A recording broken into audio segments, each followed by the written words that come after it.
어떻게 기독교 역사가 흘러왔는지를 한번 전체적으로 한번 정리를 하면서 머릿속에 큰 그림을 한번 머릿속에 좀 그렸으면 좋겠습니다.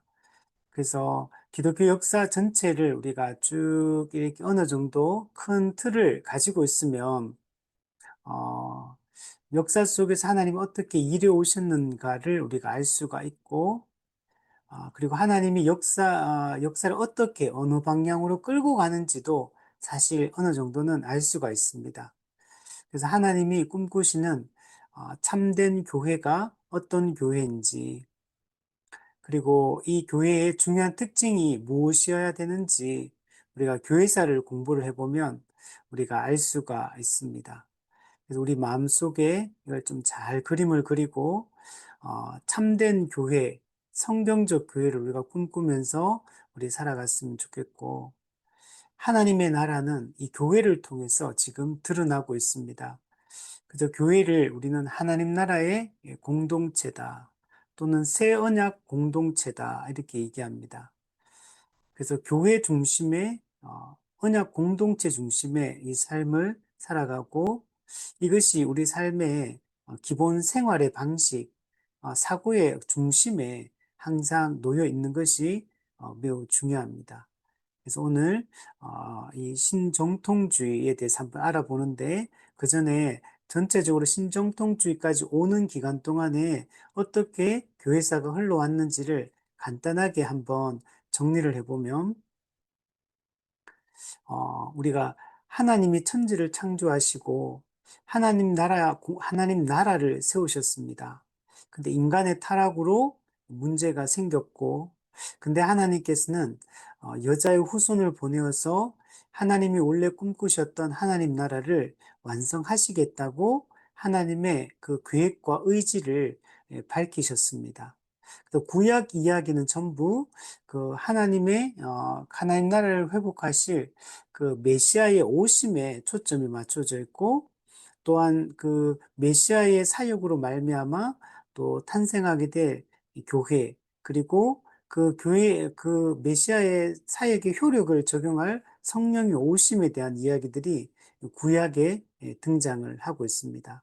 그리고 때가 참에 하나님께서 여자의 후손이신 예수 그리스도, 아브라함의 자손이요 다윗의 자손, 즉 아브라함 언약을 성취하시고 다윗 언약을 성취하시는 예수 그리스도께서 이 땅에 인간의 몸을 입고 성육신하시고, 그리고 그 예수님의 고난의 절정으로서, 사역의 절정으로서 십자가에 우리 대신 이 대속적 죽음을 죽으시게 됩니다.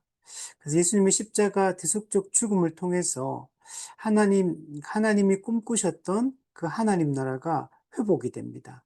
그리고 그 하나님 나라가 회복되었다는 그 결과로서, 하나님 나라 임함의 그 결과로서 교회가 탄생을 하게 됩니다. 그래서 초대 교회가 탄생했고, 이 초대 교회는 사도적 가르침을 기반으로 교회가 든든하게 세워지게 됩니다. 그래서 성령이 오시고 초대 예루살렘 교회가 탄생하고, 또 예루살렘 교회를 중심으로 또 땅끝까지 복음이 전파되기 시작합니다. 그래서 예루살렘을 넘어 온 유대로, 그리고 사마리아로, 그리고 땅끝으로, 그래서 복음이 이 아시아 지방을 넘어서 또 유럽 지방으로 넘어가게 되고, 유럽의 첫 관문이었던 그리스를 지나서 또 로마를 지나서 스페인까지 이렇게 복음이 전파가 되게 됩니다. 그래서 이제 각국의 이제 교회가 이제 세워지게 되고, 그 교회에서 이제 복음이 점차 전파되는데, 근데 이제 초기 시간이 이제 100년, 200년, 300년, 400년 이렇게 지나오면서 이제 예수님의 이제 죽으심, 그리고 사도들의 죽음 이후로부터 이제 점차 이제 복음이 조금씩 변질되기 시작합니다. 그래서 이단들이 등장하고, 성경의 가르침을 왜곡시키는 그 이단들의 가르침을 방어하기 위해서, 그래서 공의회들이 열리기 시작합니다.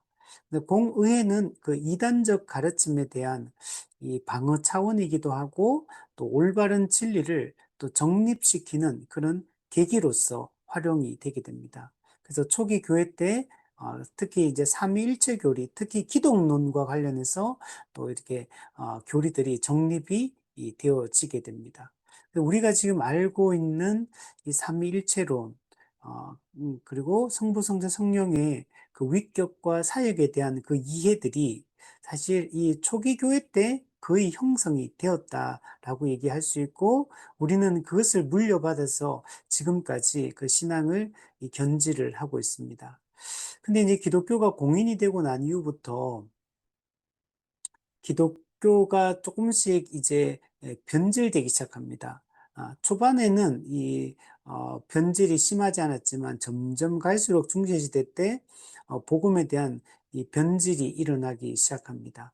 그 중세 로마 가톨릭 같은 경우는 처음에는 기독교로 출발을 했지만 점차 이제 혼합주의로 흘러가게 되고, 그리고 또 성경 중심이 아니고 또 이렇게 전통, 교황의 권위, 교회의 전통 이런 것들을 강조하기 시작을 합니다. 그러면서 점차 이제 또 사도직, 평신도와 성직자를 구분하면서 사제주의, 이제 주교직을 중심으로 모든 것들이 진행되어지니까 이제 일반 성도들 같은 경우는 이제 무지해지게 되고 진리를 알지 못하게 됩니다.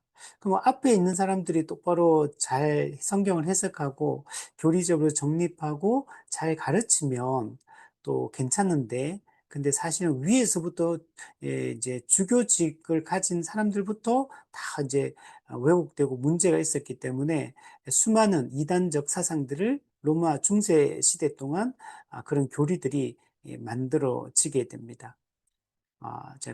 그래서 이제 종교개혁이 일어날 수밖에 없었습니다.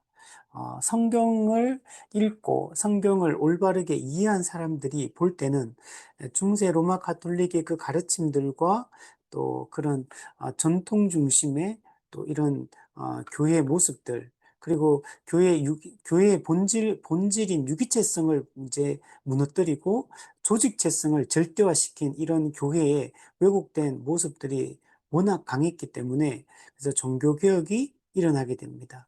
그래서 종교개혁 시대 때는 이 중세 로마 가톨릭과의 싸움이 아직 남아있는 겁니다. 이제 막 싸움을 시작한 시점이고, 이제 개혁을 하는 시점이기 때문에, 이때는 로마 가톨릭과 이렇게 서로 이제 대립해서 신학적 논쟁, 이런 또 교회의 어떤 실제적 논쟁, 이런 것들을 하는 과정이었기 때문에, 그래서 여기에 온통 화력이 여기에 다 집중이 되는 겁니다. 그래서 아주 중요한 중세 로마 가톨릭이 변질시켰던 핵심적인 그런 왜곡시켰던 핵심적인 진리들을 또 이렇게 다시 세우는데 초점이 맞춰질 수밖에 없었습니다. 그래서 성경의 중요성, 성경의 무호성, 성경의 또 최종 권위됨을 강조하고 충분성을 강조하고 이런 걸 강조할 수밖에 없었고, 또 이신칭이 어떻게 구원받느냐, 행위가 아니라 믿음으로 의롭다함 받는다. 이 칭의론을 또 정립시키고, 또 칭의론을 이야기하면서 또 성화에 대해서 이 칭의와 성화에 대한 올바른 이해. 왜냐하면 로마 가톨릭은 이 칭의와 성화를 같은 걸로 봤거든요. 근데 그건 같은 게 아니고 칭의와 성화는 구별된다. 그러나 항상 동반된다. 함께한다. 이제 이런 이제 올바른 개념으로 바뀌고, 또 성직자와 평신도를 나누었던 것들을 이제 모든 성도가 하나님 앞에 직접 나아갈 수 있다. 만인 제사장을 또 강조하고, 또 이제 이런 중요한 교리들을 회복하는데 종교개혁 시대는 초점이 맞춰지게 됩니다. 그리고 이제 1세대 종교개혁자, 2세대 종교개혁자들이 이제 지나면서 이제 칼빈이 2세대 종교개혁자의 중심 인물인데, 그때 이제 어느 정도 큰 틀에서 이제 이제 어느 정도 정립이 됩니다. 그리고 나서 이제 시간이 지나서 이제 정통주의 시대로 넘어갑니다. 어느 정도 이제 안정화 단계로 이제 접어들었기 때문에 그때부터는 이제는 막 실제적인 어떤 다툼, 갈등 이런 것보다는 이제 신학적인 어떤 논쟁, 이렇게 차이점을 이제 구별해 내는데 초점이 맞춰집니다. 그래서 로마 가톨릭과 개혁파가 어떤 차이점이 있는가를 선명하게 드러내고, 또 루터파와 칼빈파가 또 어떤 차이점이 있고, 또 제세례파와 칼빈파가 또 어떤 차이점이 있고, 이런 것들을 선명하게 이제 교리화시키는 작업들. 그래서 정통주의 시대 때는 그냥 교수와 교수의 싸움이다. 학자와 학자의 싸움이다. 이렇게 할 때 정교한 이런 신학의 교리들을 정립하고 신학을 발전시키는 시기가 이 정통주의 시대 때입니다. 그래서 우리가 가진 이 신학의 대부분이 사실 이 정통주의 시대 때 아주 정교하게 이 교리적으로 이 정립이 되는 시기였다. 그래서 정통주의 시대 때는 종교개혁의 그것들을 이어받아 가지고 그것을 더 정교화시키는, 더 체계화시키는 작업들을 정통주의 시대 때 했다라고 얘기할 수 있습니다. 그리고 이제 정통주의 시대가 이제 이게 쭉 하다 보니까 너무 약간은 좀 이론적이고 좀 너무 또 이렇게 약간 사변적으로 흐르고 좀 형식화되는, 교리를 강조하고 아는 거는 많아지는 것 같은데 그런데 또 약간 형식화되는 이런 측면들이 있었습니다. 그래서 독일을 중심으로 이 경건주의 운동이 이렇게 진젠도르프 또 슈페너 이런 사람들에 의해서 프랑크 이런 사람들이 이제 경건주의 운동을 일으킵니다. 물론 개혁파 경건주의는 종교개혁 때부터 쭉 그냥 쭉 흘러왔어요. 개혁파, 정통주의, 경건주의 또 이렇게 쭉 이렇게 항상 함께 이렇게 왔지만 루터파 같은 경우는 이게 좀 구분이 됩니다. 그래서 이게 거룩에 대한 관심, 또 실전적 삶에 대한 관심, 또 이렇게 정말 형식적이지 않고 정말 깨어있는 신앙, 정말 살아있는 신앙, 역동적인 신앙, 이런 것들을 이제 꿈꾸면서 정말 그냥 머리로만 알고 있고 뭐 지식만 많은 게 아니라 실제 삶에서 거룩하게 살아가는 거, 경건의 열매가 맺히는 거, 실제 생각하는 거, 시간을 투자하는 거, 마음을 쏟는 거, 그의 삶의 전반적인 것들이 정말 하나님께 집중된 삶들을 정말 경건하게 삶을 깨끗하게 살아가기를 꿈꾸는 그런 운동이, 그러니까 형식, 그 정통주의가 가지고 있는 형식주의에 좀 반발하면서 루터파 경건주의는 시작이 된 겁니다. 그렇게 해서 이제 그런 거룩을 추구하는 경건한 삶을 추구하는 이런 운동들이 일어나게 됩니다. 오늘 사실 우리가 이 경건주의 때 이렇게 꿈꿨던 이런 것들 우리가 오늘 우리 시대도 많이 이제 우리가 생각을 해야 돼요. 우리가 지금 우리가 너무 이제 그러니까 이렇게 너무 형식화, 신앙 종교 생활처럼 이렇게 종교꾼, 이게 정말 신앙인이 아니라 그냥 종교꾼처럼 우리가 살아가고 있는 측면이 되게 많아요. 그러니까 스스로 막 하는 은혜를 사모해서 간절히 막 하나님을 찾고 말씀을 찾고 기도하고 막 삶 속에서 그 삶을 거룩하게 살기 위해서 애쓰고 좀 하나님과 인격적 교제와 만남을 꿈꾸고 정말 어떤 현실 속에 막 짓눌리지 않고 현실의 너머에 살아계신 하나님을 만나서 그 마음속의 고요함과 또 이 평안함이 이 자리 잡고 있는 이제 이런 살아있는 신앙, 이걸 우리가 살아가야 되는데 사실 되게 형식화되어 있는 현대 우리 교회가 좀 형식화되어 있는 이런 신앙, 그래서 이 경건주의 시대 때 꿈꿨던 이런 것들을 오늘 우리가 정말 꿈꾸는 것이 이제 필요한 시기입니다. 자, 그리고 이제 이게 경건주의 시대가 지나고 이제 미국 쪽에서는 이제 대각성 운동이, 1차 대각성 운동이 일어나게 됩니다. 그래서 독일에서는, 그러니까 유럽에서는, 대륙에서는 경건주의 운동이 좀 이렇게 강하게 일어났다면 미국 쪽에서는 대각성 운동이 일어나게 됩니다. 그리고 유럽 쪽에서는 영국 같은 경우는 미국과 함께 이 각성 운동이, 이렇게 부흥 운동이 이제 일어나게 됩니다. 그래서 성령의 강권적인 주권적인 역사의 결과로 정말 하나님의 은혜가 임하고 또 이렇게 한 명, 두 명이 이렇게 회심하고 돌이키는 게 아니라 집단적인, 정말 대대적인 이런 부흥의 역사가 일어납니다. 그래서 사람들이 죄를 회개하고 정말 하나님 앞에 정말 회개하면서 돌이키고 삶을 바꾸고 이런 일들이 강력하게 이렇게 일어나게 됩니다. 그래서 이 부흥의 1차 대각성 운동, 또 영국에 일어났던 이런 요한 웨슬리를 중심으로 일어났던 이 부흥 운동, 대부흥 운동, 이런 것들을 오늘 우리도 이제 꿈꿔야 됩니다. 이게 나중에 우리 한국에서도 영국의 나중에 웨일즈 부흥 운동, 또 인도 부흥 운동, 한국의 평양 대부흥 운동, 또 이렇게 또 한 시대에 또 이 부흥이 일어났던 것들을 우리도 경험을 했죠. 한국 교회도. 그래서 다시 우리가 부흥을 좀 꿈꿔야 됩니다. 물론 일반적인 거는 하나님이 이제 교회를 이끌어오는 일반적인 방식은 교회가 정말 기본적인 종교개혁과 정통주의 시대의 그런 신앙생활의 형태, 초대 교회 같은 신앙생활 형태처럼 우리가 교회를 중심으로 말씀을 중심으로 하나님 중심으로 이렇게 잘 가르치고 정기적이고 일반적인 이런 일상적인 정기적인 예배, 일상적인 신앙 활동을 통해서 우리가 신앙을 잘 이렇게 세워 나가는 거, 이게 가장 건강한 모습이에요. 근데 이제 우리는 그것만, 그래서 말씀을 잘 배우고 삶 속에서 경건하게 살아가고 일상의 또 일의 일상적인 삶을 충실하게 책임 있게 살아가며 정말 이렇게 구별되게 초월적인 삶들을 이렇게 살아가는, 이게 이제 교회의 일반적인 신앙생활의 방식입니다.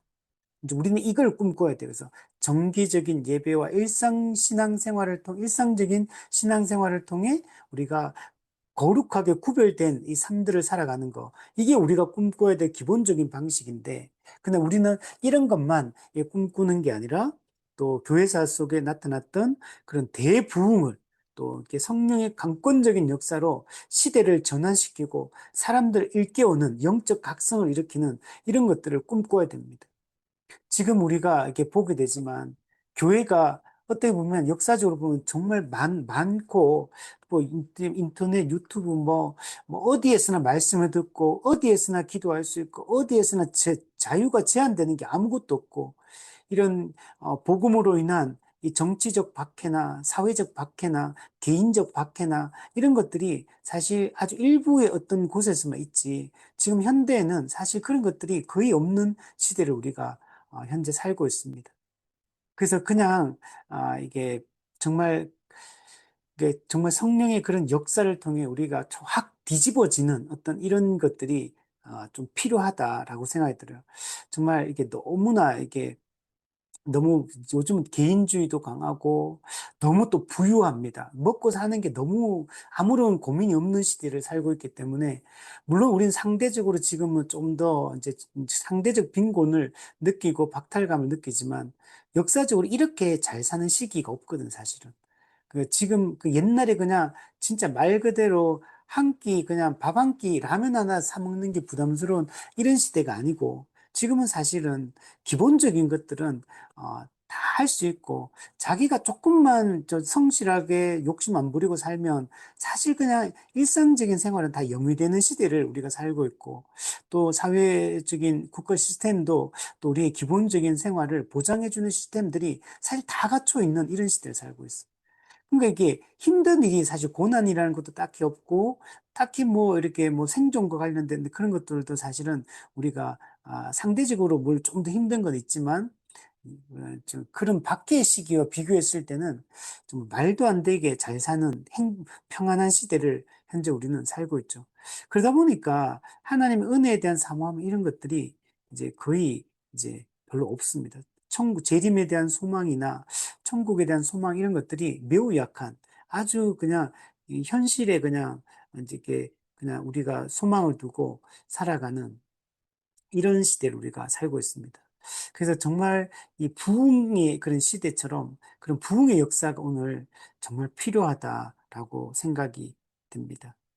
자, 그런데 이제 또 이렇게 1차 대각성 운동 일어나고 난 이후에 독일을 중심으로 자유주의 신학이 등장을 합니다. 18세기 후반, 19세기 이제 19세기부터 자유주의 신학이 이제 등장을 하게 되는데 이 자유주의 신학은 오늘 우리가 공부하게 될 이제 신정통주의의 아주 중요한 배경이 되는 게 이 자유주의 신학입니다.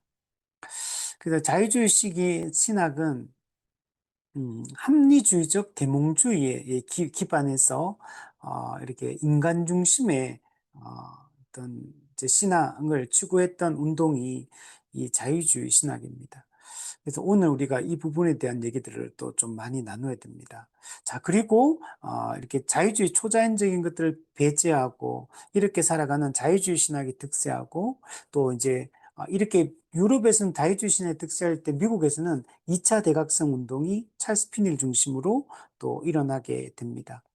자, 그리고 2차 대각성 운동 이후에 이제 이게 미국에서 성결 운동으로 이어지게 되고 이 성결 운동 이후에 또 자유주의 신학에 대해서 또 반대하며 일어났던 이 근본주의 운동이 일어나게 됩니다. 그리고 미국에서는 이 근본주의 운동이 또 득세할 그때 또 그 19세기, 20세기 초반부터 해서 오순절 운동이 일어나서 오순절주의, 은사주의, 제3의 물결, 그 신사도 운동으로 이렇게 이어지고 있습니다.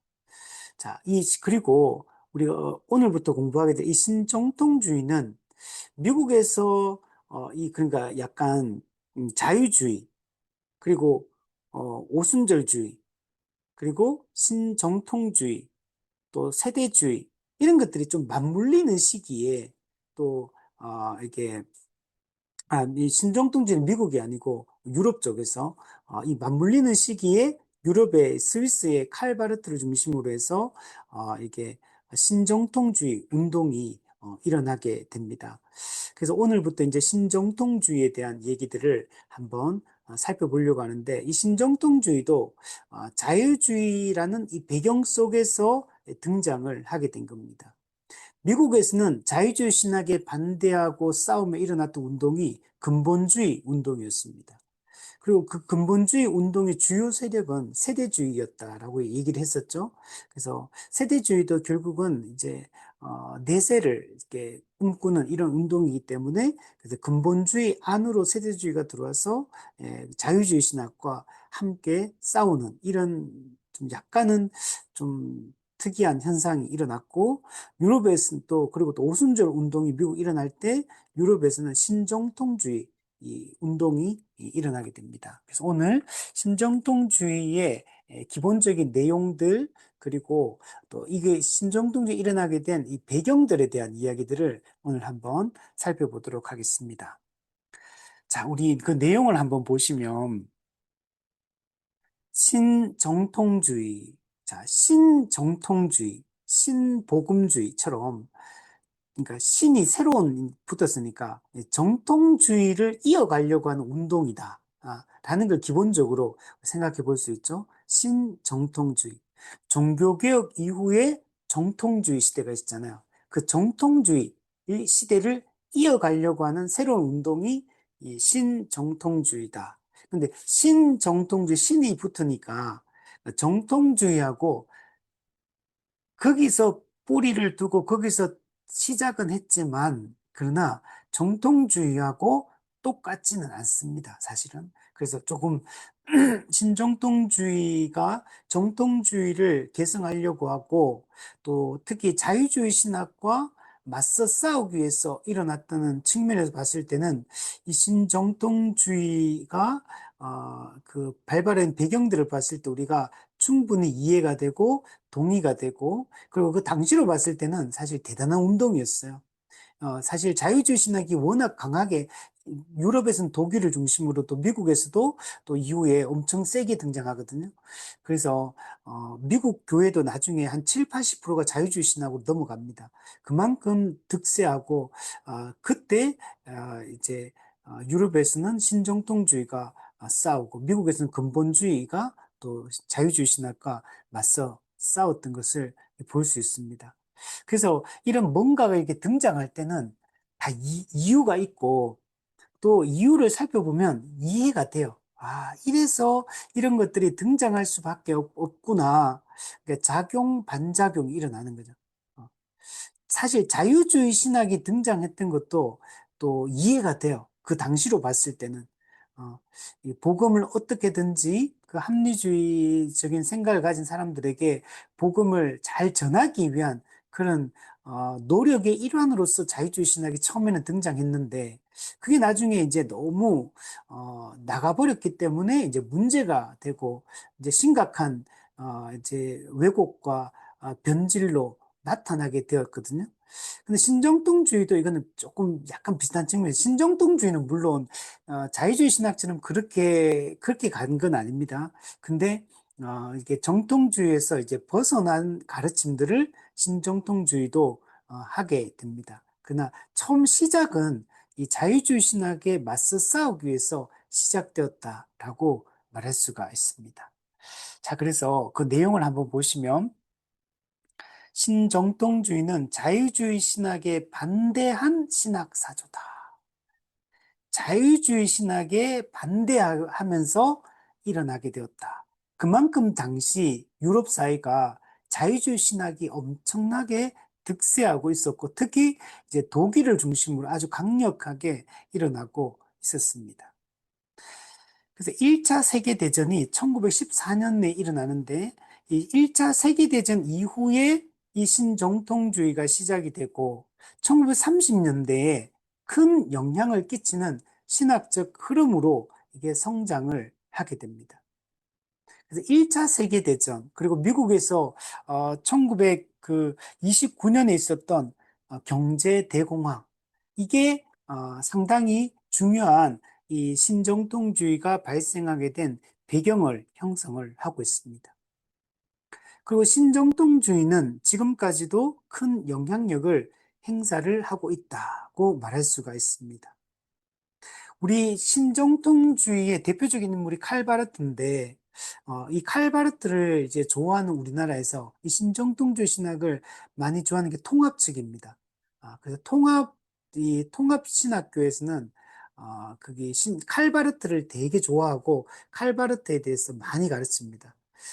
저는 이제 대한예수교 장로교 합동측 이제 목사고 총신신대원을 이렇게 나왔는데 총신에서는 칼바르트를 제가 학교 다닐 때 이게 이게 긍정적으로 평가하는 부분들도 있지만 주로 대부분 좀 부정적으로 평가하는 게 되게 많았어요. 그래서 총신 나온 사람들은 뭐 하도 교수들이 칼바르트에 대해서 좀 비판적인 생각들을 많이 얘기했기 때문에 제 머릿속에도 저는 사실 칼바르트 잘 모르는데, 이제 교수님들이 하도 그런 얘기를, 이제 장점도 있지만, 이제 또 약점들이 많다, 문제점이 많다, 이런 얘기를 많이 해서, 칼바르트는 우리한테는 이제 그렇게 우리가, 이게 좀 경계하고 좀 조심해야 될 부분들이 많은 신학자, 이제 약간 요런 생각을 가지고 있어요. 근데 사실 칼바르트한테 배울 점도 되게 많고 대단한 사람입니다. 그러니까 우리 보수적인 입장에서 봤을 때는 조금, 아, 좀 부정적으로 보는 측면이 있지만, 사실, 한 인물로 봤을 때는 진짜 엄청나게 유명하고, 엄청나게 똑똑하고, 정말 대단한 사람이라고 할 수 있어요. 우리가 예를 들면, 뭐, 루터, 칼빈, 조나단 에드워즈, 뭐, 이러면 엄청 큰 인물이잖아요. 그냥 그런 급의 인물이 이 칼바르트라고 얘기할 수 있어요. 그만큼 이제 큰 영향을 끼친 신학자 중에 한 명이라고 할 수 있습니다. 자, 먼저 이 신정통주의는 어, 자유주의 신학에 반대해서 자유주의 신학과 맞서 싸우기 위해서 일어난 운동이 신정통주의입니다. 당시에 이 자유주의가 엄청 강하게 일어났어요. 19세기 정통 기독교를 비판하면서 이 자유주의 신학이 등장을 했거든요. 이 자유주의 신학은 종교개혁과 정통주의 시대를 이게 반대하면서 부정하면서 나타난 신학적 흐름이 이 자유주의 신학입니다. 그리고 앞서 얘기했던 것처럼 이 자유주의 신학에 반대하면서 등장한 게 유럽에서는 이 신정통주의, 미국에서는 근본주의였다라고 얘기를 할 수 있습니다.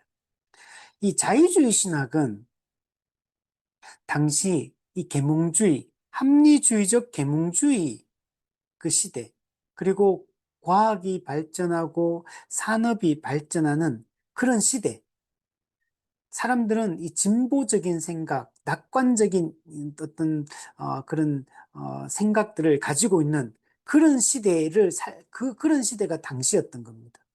그런 시대에 기독교가 어떻게 이런 생각을 가진 사람들에게 복음을 들고 들어가서 이들에게 기독교를 전파하고 성경 말씀을 가르칠 것인가를 고민하면서 등장했던 게 이 자유주의 신학입니다. 그러니까 자유주의 신학도 기독교를 세상 사람들에게, 합리주의적 생각을 가진 사람들에게 기독교를 설명하고 그들이 받아들일 수 있도록 하기 위해서 등장을 했던 게 이 자유주의 신학입니다. 그러니까 이런 측면에서 보면 이해가 되죠. 충분히 이해가 되고 또 그들이 나름 노력했다는 것들을 알 수가 있습니다. 그 자유주의 신학은 어떤 기독교적 가치를 이 사회 속에서 실제적으로 펼쳐서 이 사회를 어떤 개혁하고 변화시키고 더 살기 좋은 세상으로 만들고자 하는 이런 노력들을 하는 차원에서 이 자유주의 신학이 되게 열심히 했습니다. 그래서 근데 이제 자유주의 신학이 이제 세우려고 했던 거는 하나님 나라를 세우려고 하긴 했는데 그 하나님 나라가 우리 종교개혁과 정통주의 시대 때 이해했던 그런 하나님 나라가 아니라 윤리적 공동체, 이 지상에 세워지는 아주 도덕적인 사회, 이런 걸 하나님 나라라고 이해를 했고, 이런 세상을 만드는 게 가능하다라고 자유주의자들은 생각을 했습니다. 왜냐하면 인간론이 다르기 때문에 그래요. 우리 정통주의, 보수 정통주의에서는 인간은 전적으로 타락했다. 전적으로 타락한 인간에는 어떠한 선함도 나올 수 없다. 이게 이제 기본적인 인간론인데 자유주의 신학자들은 기본적으로 인간을 선하게 바라봅니다.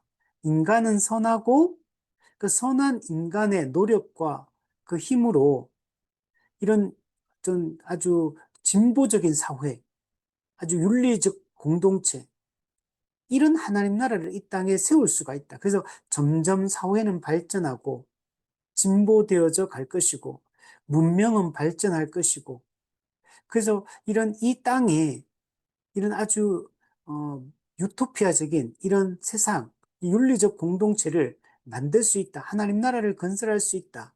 이제 이런 생각들을 가지고 있었습니다. 그래서 자유주의 신학은 사회 개혁에 되게 관심이 많고 이 사회의 어떤 사회 정의를 외치는데 되게 관심이 많았습니다. 우리 정통주의 시대와 다르게 하나님의 어떤 계시, 말씀, 또 초월적인 거 이런 거를 이제 이들은 이제 싫어하고 인간의 이성과 경험을 강조하는 이런 분위기를 형성을 합니다.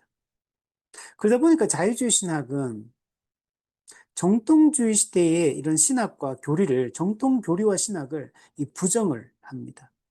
특히 초자연적인 거, 기적적인 거 이런 초월성과 관련된 것들은 다 부정을 하게 됩니다. 동정녀 탄생, 또 병고침, 부활, 천국, 지옥, 또 예수님의 재림, 또 예수님의 십자가 대속 교리 이런 것들을 다 부정을 하게 됩니다.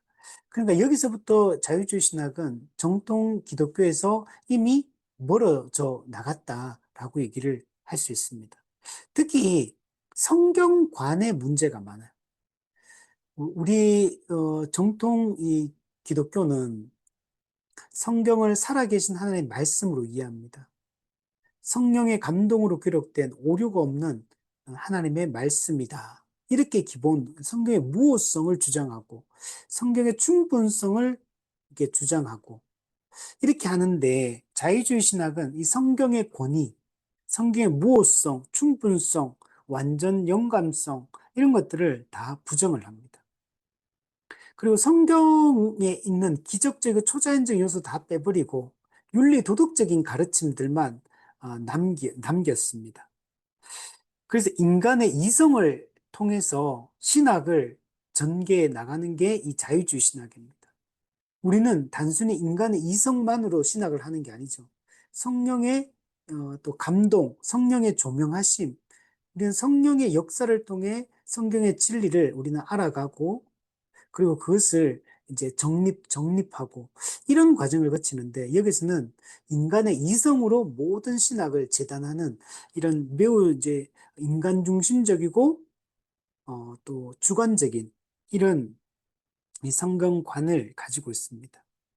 특히 낙관적 인간관을 가지고 있습니다. 그러니까 기본적으로 인간을 선하다고 보고 또 이 사회는 계속 발전되어 갈 것이다. 점점 사회는 진보되어져 갈 것이다. 이런 생각들을 가지고 있었습니다. 그래서 자유주의 신학을 한 네 가지로 한번 정리를 해보면 이렇게 설명할 수 있어요. 인간 이성을 통해서 신앙을 합리적으로 설명하려고 하고, 그리고 과학적 지식과 그 신앙을 조화시키려고 시도한다. 이성으로 신앙을, 믿음이라는 걸 합리적으로 설명하려고 하는 이성을 통해서. 그리고 과학적 지식하고 이걸 조화시키려고 노력해요. 이게 자유주의 신학입니다. 두 번째는 성경을 있는 그대로 하나님의 말씀으로 받아들이고 믿음으로 받아들이면 되는데, 성령의 조명하심 우리는 성경을 이해하고 그 의미를 깨달을 수 있다. 우리 이렇게 이해하는데 여기서는 그렇게 보는 게 아니고 성경을 역사 비평의 방식으로 분석합니다. 그러니까 이게 모든 걸 비평주의라고 하는데 비평주의. 그래서 뭐 여러 가지 뭐 비평의 방식들이 있는데 그럼 역사 비평적으로 분석하고 또 성경을 어떻게 이해하냐면 문화적 산물, 인간적 산물, 즉 하나님의 위로부터 계시가 주어져서 이 진리를 우리가 알게 되는 이런 계시라고 이해하는 게 아니고 그냥 인간이 기록한 걸로 보는 거. 이 땅의 인간적 산물, 문화적인 어떤 역사의 발전 속에서 나타난 어떤 그런 산물, 이렇게 성경을 이해를 하는 겁니다. 성경을 이렇게 이해하다 보니까 성경을 최종 권위로 두지 않는 거죠. 계시 중심보다는 인간의 이성 중심으로 모든 걸 생각을 하게 됩니다. 자, 세 번째는 기독교 신앙의 핵심을 인간의 도덕적 경험, 그 사회의 어떤 사회적 진보, 그것을 진보가 일어날 것에 대한 이 낙관주의, 이렇게 이 세상을 바라보게 됩니다. 그래서 초월적 계시, 인간의 이해와 경험을 뛰어넘어 있는 진리, 이런 차원으로 성경 기독교 신앙을 이해하는 게 아니고 인간의 도덕적 경험이라고 생각하고 또 사회의 진보에 대한 이 낙관주의를 가지고 있다라는 것들을 알 수가 있습니다. 그리고 앞서 얘기했던 것처럼 인간의 노력으로, 인간은 선하기 때문에 인간의 노력으로 이 땅에 하나님 나라를 세울 수 있다. 윤리적 공동체를 세울 수 있다. 이런 관점을 이 자유주의 신학은 가지고 있었습니다. 그러니까 그러니까 종, 종교개혁, 정통주의, 경건주의, 1차 대각성 운동, 이런 시대에 이렇게 부운동의 시기까지가 이렇게 기독교가 흘러오고 정통 기독교, 정통 신학을 기반으로 한 이런 신학이 쭉 이렇게 흘러오고 있는데 이걸 완전히 뒤집어서 이걸 부정해버리고 완전히 찬물을 끼얹어서 완전히 인간 중심적인 이런 사상들을 이렇게 펼치니까 정통 기독교 입장에서는 이 자유주의 신학에 대해서 그냥 계속 두고 볼 수가 없는 겁니다. 그래서 정통 기독교가 이 자유주의 신학에 반발을 했던 겁니다. 그래서 미국에서 근본주의, 유럽에서 신정통주의가 자유주의 신학에 반발했다. 자, 그런데 미국에서 근본주의가 일어날 때 근본주의도 5가지 중요한 핵심 진리들, 핵심 교리들은 잘 붙들었어요. 죽음, 부활, 성육신 이런 예수님의 재림 중요한 교리들을 근본 진리들을 잘 지켰어요. 대속적 죽음. 그런데 문제는 근본주의는 거기까지밖에 못 가요. 그리고 나서 근본주의는 이 현대 문화 또 과학의 어떤 발전, 이 문명의 발전 이런 것들을 다 부정해 버립니다. 근본주의는. 그러니까 이 사회로부터 고립될 수밖에 없어요. 현 세상을 부정해버리는 방향으로 모든 걸 막 근본주의자들은 그렇게 가버렸기 때문에 그러다 보니까 미국에서 근본주의가 일어나서 자유주의 신학과 싸웠지만 근본주의는 시간이 가면 갈수록 점점 소수로 전락하게 됩니다. 그러니까 근본주의는 영향력이 매우 약화될 수밖에 없었어요. 그래서 실제로 근본주의가 자유주의 신학과 싸우면서 어떤 일정 정도 역할을 한 건 사실이에요. 그렇지만 엄청나게 자유주의 신학에 큰 타격을 입히지는 못했던 이유가 이런 현대 문화와 과학과 문명 이런 걸 그냥 무조건 부정해버리는 방향으로 가버렸기 때문에 그러니까 이 근본주의를 별로 안 좋아하는 거죠, 사람들이. 그리고 모든 걸 자꾸 분리시키고 이게 정죄하고 이런 방향으로 가버리다 보니까 이게 자유주의 신학에 일정 정도의 스크래치는 냈지만 그러나 큰 영향을 못 미쳐. 근데 유럽에서 일어났던 이 신정통주의 같은 경우에는 자유주의와의 싸움에서 큰 영향력을 행사합니다. 그 자유주의 신학에 큰 폭탄을 던졌다 이렇게 생각합니다. 그 자유주의 신학에 큰 폭탄을 던진 사건이 바로 이 신정통주의다. 그만큼 이 신정통주의는 자유주의 신학을 무너뜨리고 깨뜨리는데 아주 강력한 그런 역할들을 했다라고 얘기를 할 수 있습니다. 그래서 이 신정통주의가 등장하고 나서 이 자유주의 신학이 크게 약화가 됩니다. 물론 지금도 자유주의 신학이 없어진 건 아니에요. 지금도 여전히 자유주의 신학을 공부하는 교단들도 있고 또 이것을 따르는 수많은 또 학자들과 그리스도인들이 있습니다. 근데 전체적으로 봤을 때는 힘이 많이 약화된 상태입니다. 근데 문제는 교회의 어떤 자유주의 신학을 따르는 교회가 막 성장하거나 막 성도가 늘어나고 이런 건 없어요. 이건 아주 약화돼서 교회도 별로 없고 그렇지만 학문적으로는 학자들의 세계에서는 자유주의 신학이 아직도 아주 강력하게 영향을 미치고 있어요. 교회는 자유주의 신학을 따르면 교회는 성장하지 않아요. 근데 학자들은 여전히 이 자유주의 신학을 따르고 학계에서는 아직도 강력한 영향을 끼치고 있는 게 이 자유주의 신학이다라고 얘기할 수 있어요. 저도 이렇게 기독교 유튜버를 이렇게 보는데 보다 보면 이 자유주의 신학에 입각해서 어떤 주장을 하는 사람들 진짜 많이 보게 돼요. 야, 그리고, 이렇게 오히려 이런 보수적인 이런 신학과 이런 교리를 가지고 있는, 그래서 그 유튜브를 보면서 이런 서로 막 얘기하고 토론도 하고 또 이런 얘기를 막 하는데 어떤 거 비판한 내용들도 들어보고 어떤 주장에 대해서 그들의 생각을 막 나누고 이렇게 들어보면 오히려 이런 자유주의 신학 완전히 여기 경도대에 사는 사람은 많지 않겠지만 근데 매우 신학을 자유롭게 하는 사람들이 많구나라는 생각들을 저는 많이 가져요. 유튜브를 보면서 제가 가지고 있는 이 개혁파 신앙 전통을 저는 추구하고 있고 이런 색깔을 가지고 있는 사람들보다 이런 사람들에 대한 얘기들을 만나기보다는 오히려 훨씬 더 되게 자유주의 신학에 조금 더 가깝게 이렇게 이해하고 설명하는 이런 사람들이 훨씬 많아요. 그 제가 이제 보다 보면, 제가 들을 때는 이분의 말이 동의가 되고 맞아요. 근데 많은 사람들이 이분을 막 댓글 보면 막 공격하는 내용들이 그 저도 막 예를 들면 제가 그런데 만약에 제 주장을 만약에 어떤 이런 걸 펼쳤다. 그러면은 야, 욕먹기 정말 딱 십상이겠다. 이런 생각이 딱 들어요. 그 어떤 주제에 대해서 다른 댓글 달아놓는 거 읽어보면 야, 이 보수적인 생각을 가지고 있는 사람 진짜 없구나. 그 다들 그 댓글 다는 사람이 그래서 그런지 몰라도 다 비판적인 글들이에요. 막 되게 이게 이게 되게 막 안 좋게 막 얘기를 하는 것들이 훨씬 많거든요. 그래서 이 자유주의 신학이 아직도 여전히 강력하게 영향을 미치고 있고 있다라고 얘기할 수 있어요. 자, 우리 밑에 보면 이 친정통주의는 자 이런 자유주의 신학의 이 분위기 속에 있을 때 그 자유주의 신학은 인간 중심적 신학을 했잖아요.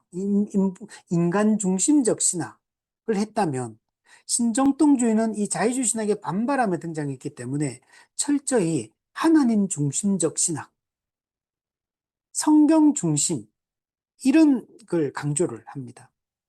그래서 이 운동의 가장 주도적인 역할을 했던 사람이 스위스 바젤에서 태어났던 이 스위스 신학자 칼 바르트입니다. 이 스위스는 또 이게 독일하고 인접해 있잖아요. 이 칼 바르트가 이 신정통주의 운동을 펼치게 된 주요한 이유가 독일 교회와 매우 밀접하게 연관이 돼 있어요. 또 꼭 독일 교회뿐만 아니라 당시 자유주의 신학자들. 왜냐하면 칼 바르트가 자기를 가르친 스승이 자유주의 신학자들이에요. 그 독일 옆에 있다 보니까 이제 그러니까 그런 사람들의 자유주의 신학자들의 그 스승이 많았어요. 그래서 그들의 영향을 많이 받았는데 이 칼바르트가 이 운동을 펼치게 된 중요한 이유가 1차 세계대전. 1914년도에 1차 세계대전이 일어나면서 그 자유주의 신학자, 자기 스승들이 전쟁을 지지하고 그 전쟁의 정당성을 막 얘기하고 이렇게 하는 거 보면서 충격을 받게 되고 야, 이게 잘못됐구나 라는 걸 깨닫게 되고 그래서 이제 거기에 반대되는 운동을 펼치기 시작한 겁니다. 그래서 인간 중심적 신학이 아니라 하나님 중심적 신학 그리고 성경 중심적 이 신학을 해야 된다는 걸 깨닫고 이런 것들을 강조하기 시작합니다. 하나님의 주권을 강조하고 이런 것들을 펼치게 된 겁니다. 칼바르트는 1886년도에 태어나서 1968년에 이제 사망을 하게 됩니다. 그래서 20세기 가장 영향력 있는 이 신학자 중에 한 명이라고 할 수 있는 사람이 우리 칼바르트다. 이렇게 이야기를 할 수 있습니다. 그래서 신정통주의의 선구자, 개척자라고 얘기할 수 있어요.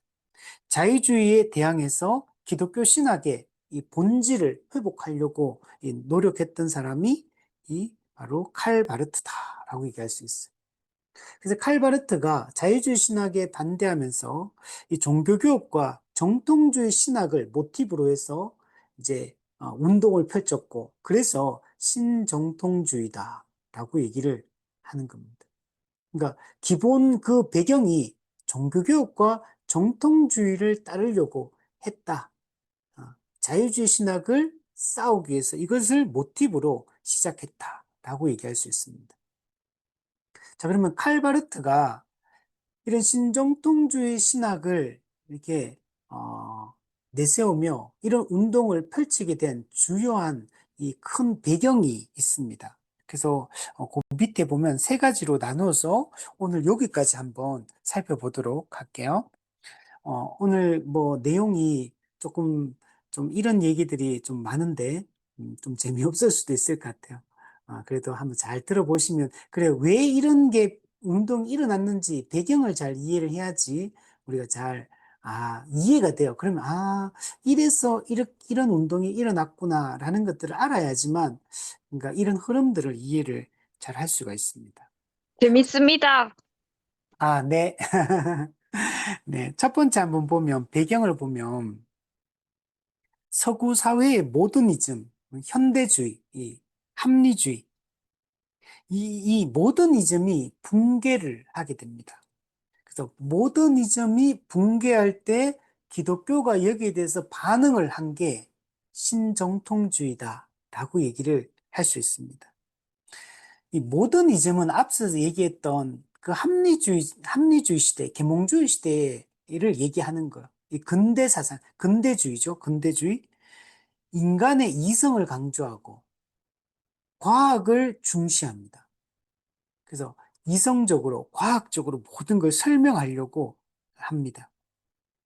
그리고 역사의 진보, 문명의 진보에 대한 아주 이제 어떤 깊은 어떤 생각들을 일종의 맹신을 하고 있어.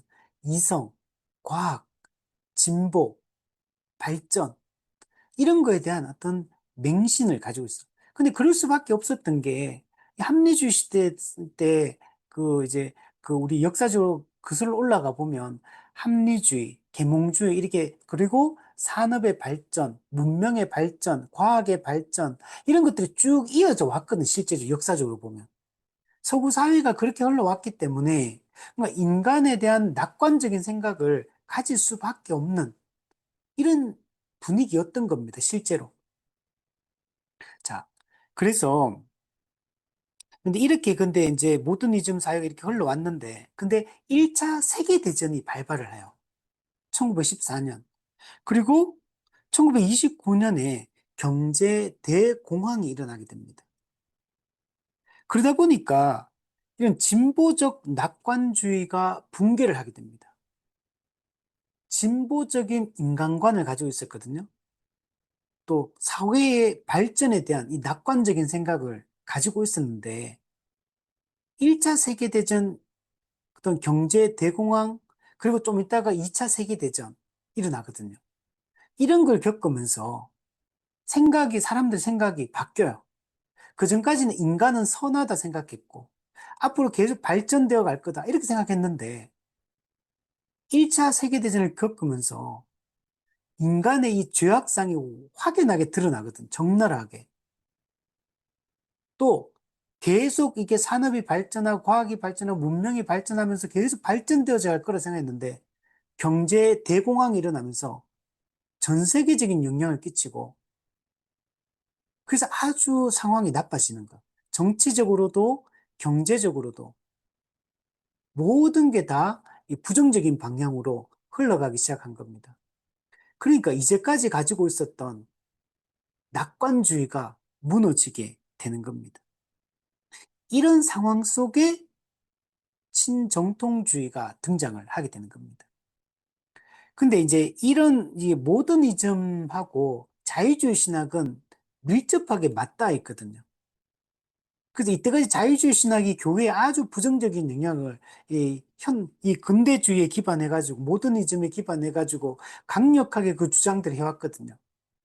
근데 여기에 정통 기독교가 1차, 2차 경제 대공황을 이거 보면서 이들이 낙관주의가 붕괴되니까 이게 잘못되었다는 걸 이제 신랄하게 비판하기 시작하는 거죠. 자유주의 신학의 그 문제점들을 신랄하게 비판하면서 우리가 다시 성경으로 돌아가야 된다. 우리가 다시 하나님께로 돌아가야 된다. 다시 우리가 이 신앙을 회복해야 된다. 기독교가 다시 회복되어야 된다. 이 생각들을 가지고 이 신정통주의 이 운동을 펼치게 된 겁니다. 그래서 이성 중심에서 이제 다시 계시 중심으로 그리고 인간 중심에서 하나님 중심으로 회복하기 위한 그 노력의 일환으로 이 신정통주의 운동이 일어나게 되었다라고 얘기할 수 있습니다. 그러려면 우리가 1차 세계대전과 경제 대공황이 어떤 영향을 끼쳤는지를 우리가 조금 이해할 필요가 있습니다. 나중에 여러분 그 1차 세계대전 이렇게 유튜브나 이렇게 1차 대전 또 뭐 2차 대전 이런 거 짧은 영상 같은 거 되게 많이 있더라고요. 그래서 이런 거 보시면 당시가 어떻게 흘러갔는가를 좀 알 수가 있고 근데 그 1차, 2차 세계대전이 일어나는 그 시대적 분위기가 오늘날하고 되게 비슷해요. 오늘날에도 그래서 되게 오늘 요즘 그 이제 세계사적으로 일어나는 이런 현상들을 보면 상당히 1차, 2차 세계대전 일어날 때 그때 그 대결 구도하고 되게 비슷한 면이 진짜 많다는 것들을 알 수가 있습니다. 그 되게 위험한 이런 지금 우리가 시대를 살고 있다. 사실 2차 세계대전 끝나고 이제 막 냉전 체제 막 콜드워 막 하다가 아, 구소련이 무너지면서 이제 미국 중심의 이제 일강 중심의 이런 세계 질서가 다시 재편되고 다시는 이제 그런 전쟁은 이제 어떤 전면전과 같은 국제적 분쟁 이런 것들은 이제는 안 일어날 거라고 이렇게 생각을 했는데 근데 실제는 보시면 안 일어나는 게 아니고 지금 벌써 러시아, 우크라이나 이 진짜 심각한 전쟁이거든요. 여기다가 중동 전쟁, 뭐, 지금 거의 5차 중동 전쟁처럼 확장될 이런 위험 부담들도 있고, 그리고 뭐, 또 중국도 대만에 대한 또 호시탐탐 또 노리고 있고, 정말 수많은 이제 문제점들이 지금 발생되고 있죠. 자, 어쨌든 간에 이제 이거 한번 보면, 이 진보적 낙관주의가 붕괴될 때 1차 세계대전이 이제 그 중심에 서 있는데, 1차 대전이 1914년, 그러니까 우리나라가, 이게, 유관순, 이제 그, 3.1 운동했을 때가 1910년이잖아요.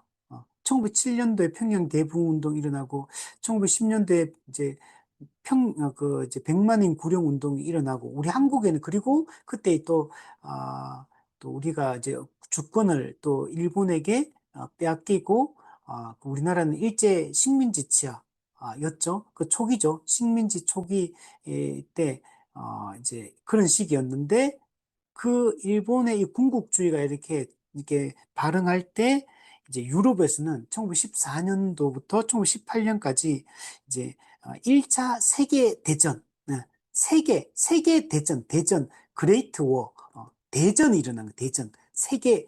그리고 여기는 대전이라는 거는 그러니까 한 나라, 한 국가가 싸우는 게 아닌 거. 여러 나라가 이제 동맹을 맺고 함께 싸우는 세계대전이 일어나게 됩니다.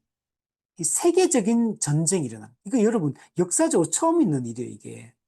그전에는 그냥, 이게 어느, 뭐, 그냥, 나라와 나라가 싸우고, 뭐, 두세 개 나라가 그냥 합쳐가지고, 그냥 그 주변에서 그냥 좀 이렇게 싸우고, 뭐, 옛날에 나라라는 게 되게 작았으니까. 그냥 그 정도의 전쟁이 역사적으로 보면. 근데 이제, 이 세계대전이 일어나는 거예요, 세계대전. 지구촌 전체가 일종의 그냥 양분되어 가지고, 물론 모든 나라 참여한 건 물론 아니지만, 이게 세계대전이라 불릴 만한 이 세계적 분쟁이 일어나게 됩니다. 그러니까 이게 이때까지 이 모더니즘이나 이 자유주의 신학은 세상은 점점 발전되고 점점 좋아지고 이렇게 낙관적으로 이해했는데, 이제 이런 거 발생하고 나니까 이제 난리가 난 거죠. 이제 이렇게 일어나게 된 중요한 배경이 당시에 제국주의 때문에 그래요. 식민지 막 쟁탈전을 벌이고 있었거든요. 서로 막 이렇게 땅 넓히기 운동을 지금 하고 있죠. 제국주의 식민지 경쟁을 하고 그러니까 점점 더 어떻습니까? 군비 경쟁, 군사력을 증강시키고 군비를 증강하는 이런 방향으로 다들 막 그죠? 무기 사모으고 군대를 양성하고 막 이렇게 막 이런 분위기가 되니까 다른 나라가 자꾸 그거 만들면 우리나라도 안 만들 수가 없어요. 같이 이렇게 균형을 맞춰야지 되니까. 그러니까 저쪽에는 계속 군사력을 정해 무기를 사들이는데 우리는 안 사들일 수가 없는 거죠. 그러니까 군비 경쟁이 일어나니까 막 그렇게 다 일어나게 되죠. 그리고 이런 시기는 민족주의가 강화가 됩니다. 그러니까 어쨌든 이제 우리 민족 중심으로, 우리나라 중심으로 모든 걸 생각을 하게 되죠. 근데 결정적인 발발 계기는 뭐냐면 사라예보 사건이 일어납니다. 사라예보 사건은 1914년도에 그 당시는 오스트리아와 헝가리가 하나의 제국을 형성하고 있었는데 그 오스트리아 헝가리 제국의 황태자 부부가 있는데 그 세르비아 민족주의자 중에 그 민족주의자가 이제 그 황태자 부부를 이렇게 죽이게 암살을 하게 됩니다. 그래서 오스트리아 헝가리 제국이 이제 세르비아와 이제 전쟁을 벌이게 되었습니다. 근데 전쟁을 벌이면 그 두 나라 간에 있었던 일이잖아요. 두 나라끼리 싸우면 되는데 그 당시는 뭐가 맺어져 있었냐면 이게 동맹국에 의해서 조약이 맺어져 있어요. 그래서 예를 들면 이 나라가 침략당하면 함께 가서 이제 도와주고 함께 싸운다. 이런 조약이 이렇게 그 당시에 맺어져 있어서. 그때 당시에 유럽이 두 개로 이렇게 양분돼 있는 상황이었거든요. 양분돼 있는데 이게 지금 세르비아와 오스트리아, 헝가리가 이게 서로 반대편에 서 있는 이제 그 상대자인 거죠. 그러니까 여기 동맹 맺은 나라들이 하나씩 이제 참전을 하기 시작하는 거예요. 처음에는 두 나라끼리 발생했지만 이제 동맹들이 함께 참여해서 막 싸우는 이런 이제 문제가 발생을 하게 된 겁니다. 그래서 연쇄적으로 전쟁이 확산되고 참전국들이 점점 갈수록 늘어나게 되는 이런 양상을 띠게 됩니다. 지금도 보면은 우리 여기도 보면 러시아 로우 전쟁이 하는데 러시아가 이제 우크라이나를 침략했고 그래서 우크라이나는 이제 거기서 이제 어떻게 이거 막아내야 되는 입장이 그러니까 이제 유럽 쪽에 이 나토 나토에 가입해가지고 자기들 보호받고 싶고, 그 나토 가입 문제로 우크라이나 러시아 전쟁이 촉발이 되게 되는데, 이제 그러니까 유럽 입장에서는 지금 러시아가 유럽 쪽으로 자꾸 밀고 들어오려고 하니까, 그 벨라루스하고 두 나라는 친하거든, 그게 아주. 그러니까 이제 치고 들어오니까 유럽 쪽에서는 우크라이나 전쟁을 지원해가지고 러시아가 유럽 쪽으로 치고 들어오는 걸 막으려고 지금 하고 있고, 이제 그래서 뭐 지금 많이 꼬여서 지금 하여튼 뭐 여러 가지 문제가 많지만 어쨌든 이제 이게 같이 막 한 나라가 전쟁을 하면 연합해가지고 막 싸우고 확전되는 이런 양상을 띠는 걸 이게 알 수가 있습니다. 러시아나 지금 이 이란과도 마찬가지죠. 어, 이게 이게 이란이 핵무기를 만들려고 하고, 이스라엘은 핵무기 못 만들게 하려고 하고, 막, 이런 와중에, 그 이란이 그 이제 시아파의 맹주거든요. 시아파에. 그래서 그게 뭐 같이 그게 동맹하는 그 세력들과 이게 막 싸우고, 이스라엘과 이게 대결하고, 또 수니파와도 대결하고, 막 이런 상황인데, 어쨌든 이스라엘이 막 그 둘이 싸우는데 처음에는 이제 뭐죠? 그게 팔레스타인 거기와 처음에는 싸우고 했는데 거기는 이제 거의 뭐 이제 무너지고 근데 또 위에는 헤즈볼라 또 이제 레바논 헤즈볼라 그 세력하고 막 싸우다가 또 뭐 미국과 밑에 보면 또 여기 뭐 후티 반군 또 여기 막 여기도 같은 세력이거든. 여기 막 싸우다가 이란이 그 중에 최고 이제 대장이니까 이란하고 또 얼마 전에 또 막 싸우고 물론 지금 이제 어느 정도 또 약간 화해 분위기는 있긴 있지만, 어쨌든 간에 이게 끝난 건 아니거든, 아직까지. 이게 계속, 그러니까 뭐, 5차 중동 전쟁이 일어날 수도 있다, 막 이런 얘기도 막 하고 했잖아요. 그럼 그러면 막 전쟁이 전 세계적으로 확전이 되는 거죠. 자, 어쨌든 간에 이런 분위기. 여기도 마찬가지. 이렇게 해가지고 막 싸우게 됩니다. 그래서 이때 1차 대전 때 보면 우리가 오늘날의 이게 동맹국하고 개념이 다르다는 걸 알 수가 있어요. 이때는 예를 들면 연합국과 동맹국이 있는데 연합국에는 누가 있냐면 영국, 프랑스, 러시아도 이쪽에 붙어서 그래서 그 당시 1차 대전 때 러시아 쪽으로 이제 많이 이제 공격 들어갔죠. 또 이탈리아, 세르비아, 벨기에, 또 일본, 또 중화민국, 지금의 중국 아니고 이제 중화민국도 이렇게 연합했고, 이 동맹국에 포함되는 게 아까 했던 그 오스트리아 헝가리 제국, 그리고 옆에 있는 독일, 그리고 오스만 제국, 그리고 불가리아 제국, 이런 나라들이 또 함께해서 합니다. 그러다가 이제 1917년도에 원래 미국은 참전을 안 하다가 연합국, 영국, 프랑스 이쪽에 미국이 이제 참전을 하게 됩니다. 그래서 미국이 참전하면서 결정적으로 연합국으로 힘이 이제 확 실려 버리게 됩니다. 그러다가 이제 1917년도에 러시아는 이제 공산혁명이 일어나게 됩니다. 볼세비키 혁명이 일어나서 러시아는 이제 이탈해서 빠져나가고 1918년도에 독일이 이 중심 이제 세력이었던 것 같아요. 그 힘에. 그래서 독일이 항복하면서 이제 종전이 되게 됩니다. 자, 그러니까 이게 이제 일어나고 얼마 안 있다가 미국에서 이제 이런 세계적인 전쟁이 일어났잖아요. 그러다 보니까 경제 대공황이 찾아오게 됩니다. 이 촉발된 거는 미국에서 1929년도에 뉴욕의 주식 시장이 이 붕괴가 됩니다. 주식 시장이 미국 뉴욕을 중심으로 이제 주식 시장이 이 붕괴가 되게 되고 이게 10년 동안 이제 지속이 되게 됩니다. 이때 생산은 과잉이 됩니다. 과잉 생산되는데 소비는 위축되고 또 투기 열풍, 주식에 대한 투기 열풍이 막 그 당시에 막 일어나고 뭐 은행은 파산하고 통화량은 급감하고 또 보호무역주의가 확산되어집니다. 그러니까 자국의 산업을 보호하기 위해서 관세를 높이게 됩니다. 그럼 어떻게 되면 무역이 서로 잘 안 일어나고 국제적인 국가와 국가는 무역이 또 급감하게 됩니다. 그러니까 이게 여기서 촉발된 게 전 세계적으로 이제 미국의 공황이 전 세계적 영향을 끼치는 이런 방향으로 흘러갔다는 것들을 볼 수 있어요. 지금 미국의 트럼프 대통령도 지금 이런 보호무역주의를 주장하고, 관세 막 지금 다 높여가지고, 뭐 이렇게 하니까, 우리나라도 지금 미국과 관세 협정 지금 막 지금 그 논의 중이고 하더라고요. 관세 자꾸 높이니까, 그러니까 무역이 이제 안 이루어지겠죠. 그러면 다 이제 멈추게 된 거다, 세계적으로. 그러니까 전부 다 막 난리가 났죠, 지금. 그리고 이제 이런 것 때문에 전 세계적인 이제 경제 등화 영향으로 전 세계적 영향을 미치게 됩니다. 그래서 세계 경제가 파탄나고 대규모의 실업과 빈곤이 발생하고 또 사회적으로 되게 불안한 이런 사회가 만들어지게 됩니다. 그리고 이런 시기가 되면 어떤 거냐면 극단주의 세력, 극단주의 정치 세력이 이 확산이 됩니다. 이때 파시즘 이런 어, 그리고 나치즘 이런 것들처럼 이런 극단주의 세력, 민족주의 세력 이런 사람들이 막 등장을 하게 됩니다. 그래서 결국에는 이런 대공황, 그리고 보호무역주의가 발생되고 또 나라들은 점점 더 군비를 정강시키고 이것 때문에 결국은 2차 세계대전이 발발합니다. 그 1939년에서 1945년까지 약 6년 정도 세계대전이 또 2차 세계대전이 일어나게 됩니다. 자, 그러니까 이렇게 1차 대각성, 경제 대공황, 그 여파로 2차 이제 세계대전 막 이렇게 일어나니까 당연히 이 근대 모더니즘의 이런 사상들이 다 무너지게 되는 겁니다.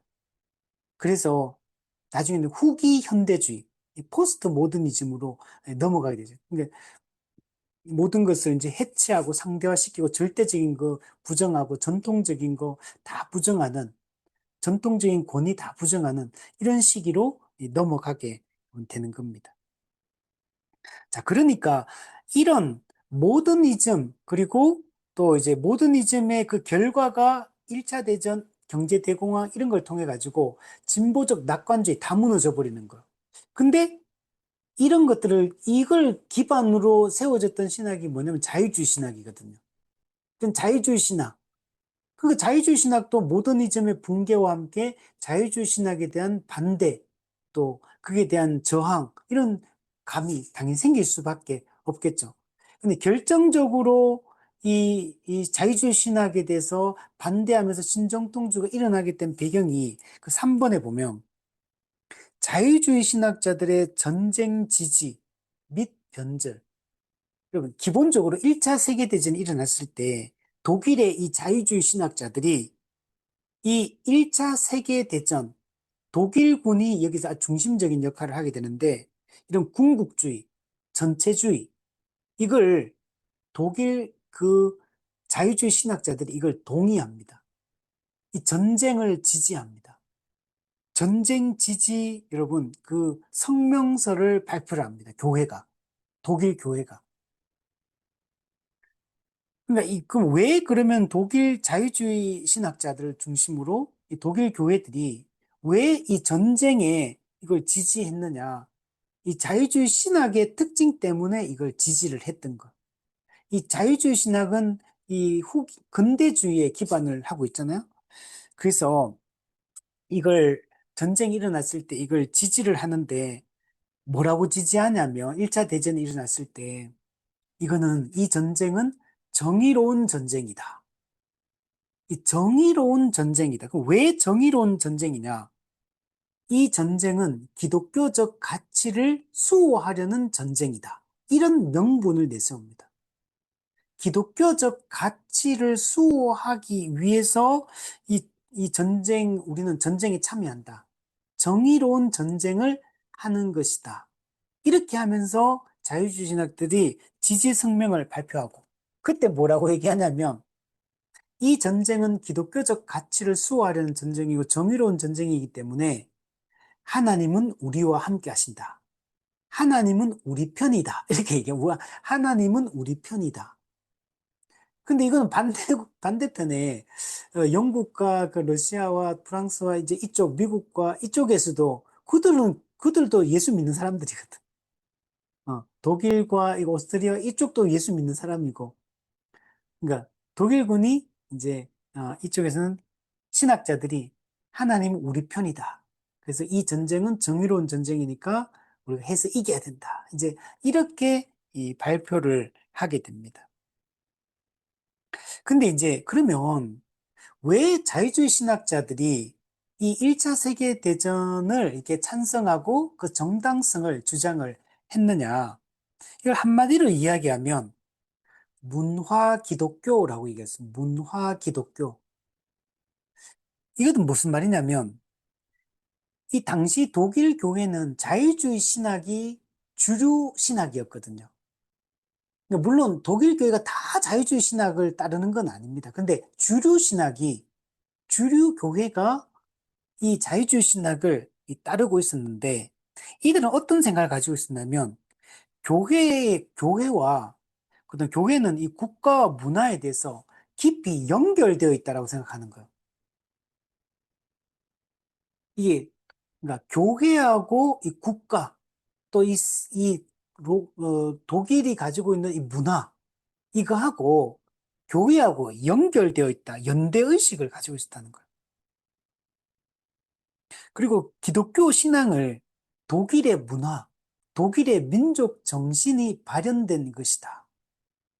그러니까 독일 기독교하고 독일 교회하고 독일 문화, 독일 역사하고 이걸 뗄래야 뗄 수 없는 관계라고 생각을 하는 거.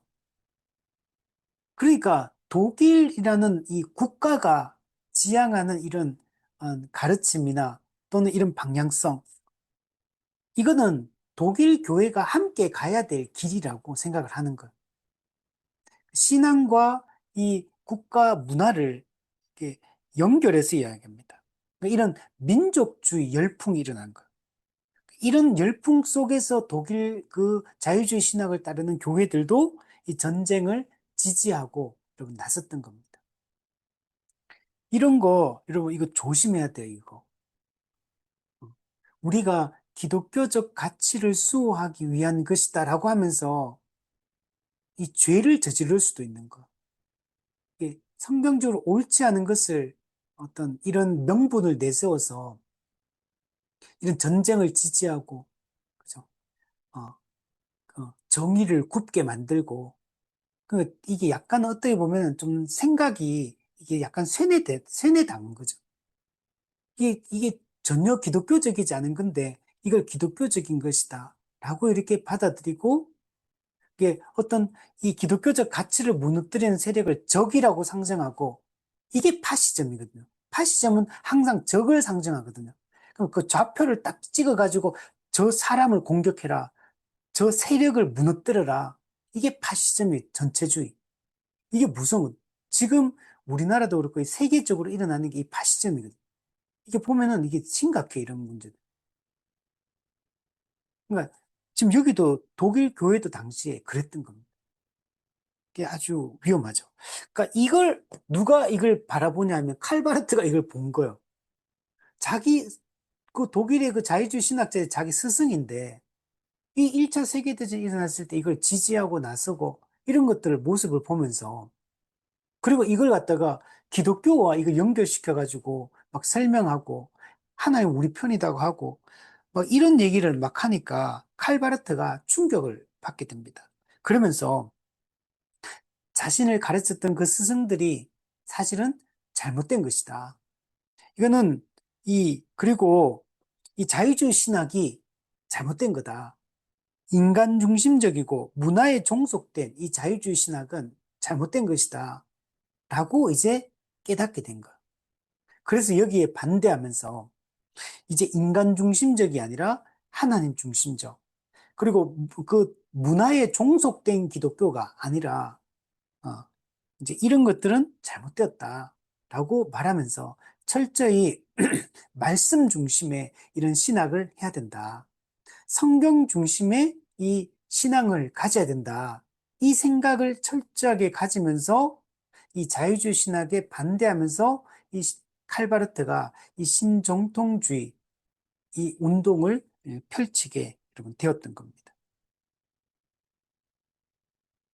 그래서 우리가 이제 좀 정리해 보면 이때 칼바르트가 이 로마서 주석을 쓰거든요. 로마서 주석. 그 1판, 2판, 1판을 썼을 때는 그렇게 영향력이 없었는데 로마서 주석 2판을 쓰면서 이때 아주 강력하게 자유주의 신학을 반대하고 자유주의 신학을 비판하면서 이 로마서 주석을 쓰게 됩니다. 그래서 로마서 주석이 출판되면서 그래서 이 자유주의 신학과 전면전을 이제 펼쳐나가게 된 겁니다. 그러면서 자유주의 신학은 이 초월성, 초자연을 다 반대했잖아요. 근데 칼바르트는 하나님의 주권, 하나님의 초월성, 그리고 위로부터 주어진 계시, 즉 하나님의 말씀, 하나님이 우리에게 주신 이 계시 중심의 이 신앙생활을 해야 된다. 이런 것들을 이제 칼바르트는 강조를 하기 시작합니다. 그러니까 이거는 자유주의 신학하고는 정반대적인 입장인 거죠. 자유주의 신학은 성경을 있는 그대로 하나님 말씀 보지도 않고 초자인 거 거부해버리고 입맛에 맞게끔 다 이게 바꿔버리고 인간 중심적이고 또 현세적인 거, 초월적인 거 다 배제시키고 뭐 이런 방향으로 막 주장을 했잖아요. 그 성경 같은 경우도 그렇게 막 봤는데 이 칼바르트는 철저하게 하나님 중심, 말씀 중심을 강조를 했던 겁니다. 그리고 초월성, 위로부터 주어진 계시 이런 것들을 강조를 하기 시작한 겁니다. 자, 그런데 신정동주의도 근데 이제 여기서부터 조금씩 달라지는 지점이 있는데 성경관이 우리 종교개혁 정통주의자들이 개혁파 이제 신앙인들이 생각하는 그런 성경관하고는 좀 달라요. 우리가 가진 성경관은 이 근본주의에서 성경관이 성경은 객관적으로 문자적으로 하나의 말씀이다. 우리는 성경 자체를 그냥 하나의 말씀으로 받아들이잖아요. 문자적으로. 근데 자유주의 신학에는 성경을 문자적으로 받아들이는 거 엄청 싫어하거든요.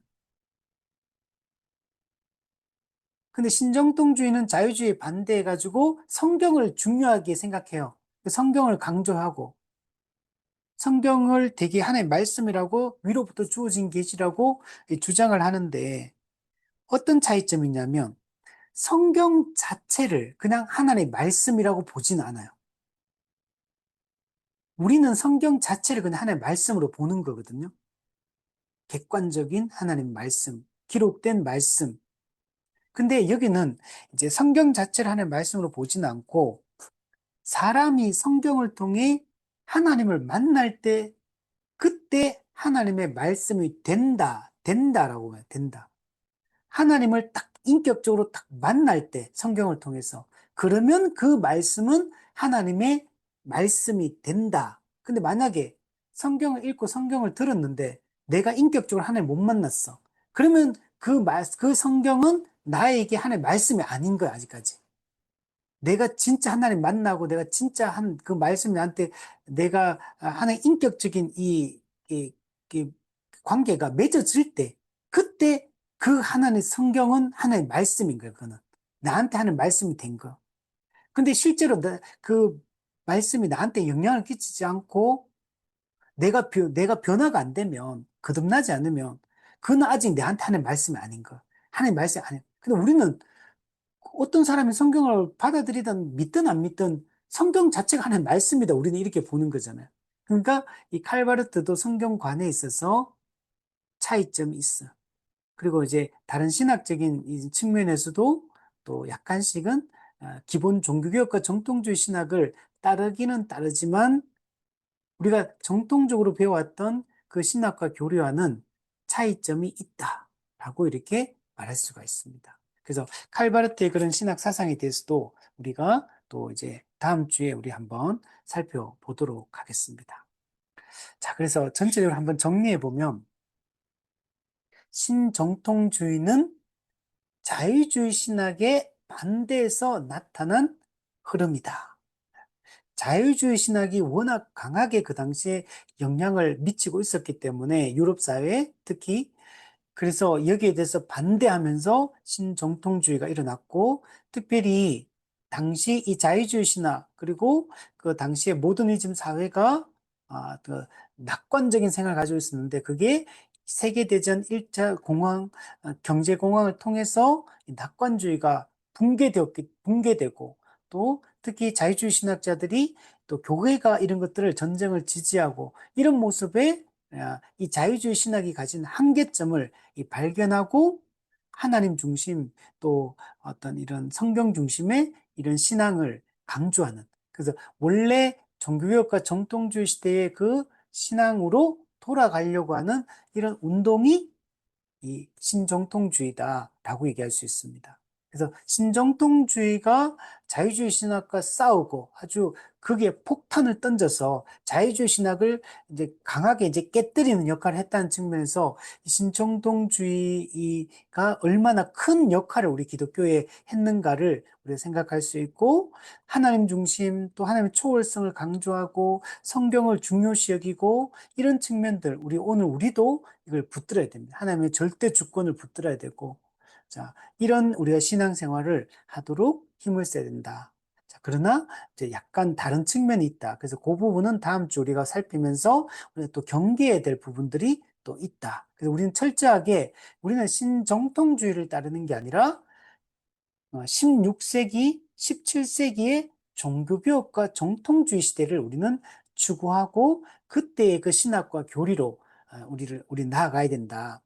그래서 총신의 김연환 교수님이 이제 인터뷰 같은 걸 했는 걸 제가 영상을 한번 본 적이 있는데, 이제 질문자가 교수님은 왜 자꾸 옛날로 돌아가자고 자꾸 얘기하느냐? 왜 자꾸 종교개혁 정통주의 시대 왜 옛날로 돌아가자고 하느냐?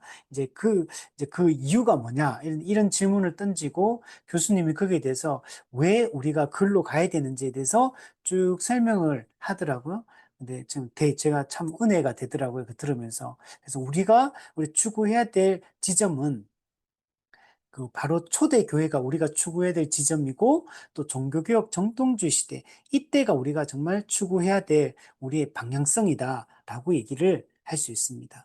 이후에 이제 다음 주까지 우리 또 다음에 보면 신복음주의 이게 또 살펴볼 텐데, 또 지금 이런 것들은 매우 이제 왜곡된 지점들이 너무 많아요. 그래서 우리는 지금 현대의 이런 사상들을 우리가 따르면 안 됩니다. 그래서 여기도 좋은 점도 있지만 아주 또 부정적인 이런 그런 나쁜 영향을 미치는 요소들이 너무 많아요.